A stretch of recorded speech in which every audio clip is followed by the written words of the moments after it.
Well, hello there and welcome to another training nugget.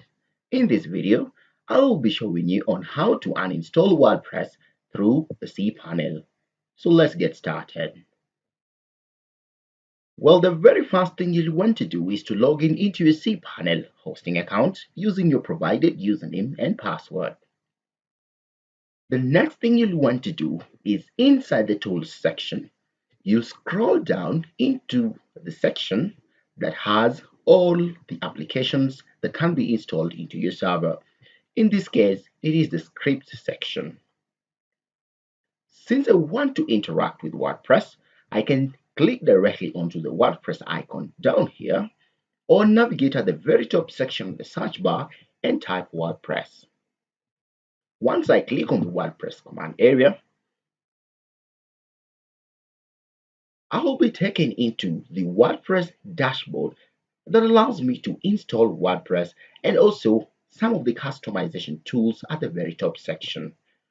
The first one being returning back into the control panel, the second one being the WordPress manager, and then of course we have the script demos, the script rating, and the fourth item is to show you all the installations of WordPress inside your server. Well, I want to click into the all installations to see which WordPress site do I want to delete completely.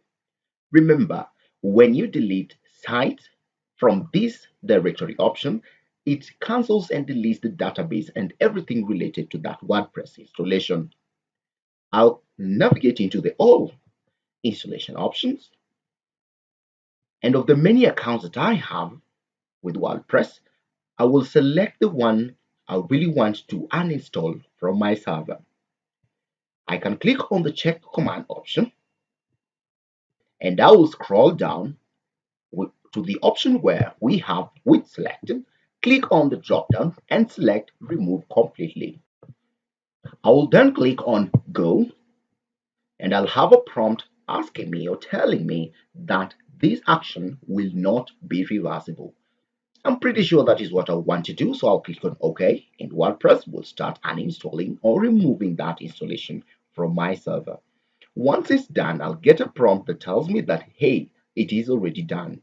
I'll click on OK, and on the refresh section, you can tell that now I do not have that specific distro or installation in my server.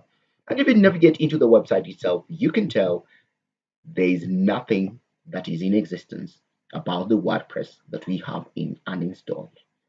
Remember, you cannot recover any installation that you remove from this section. So to make sure that you're safe, remember to keep a backup before erasing anything in your browser. Well, that's for today. I hope you enjoyed, and I'll see you in the next nugget.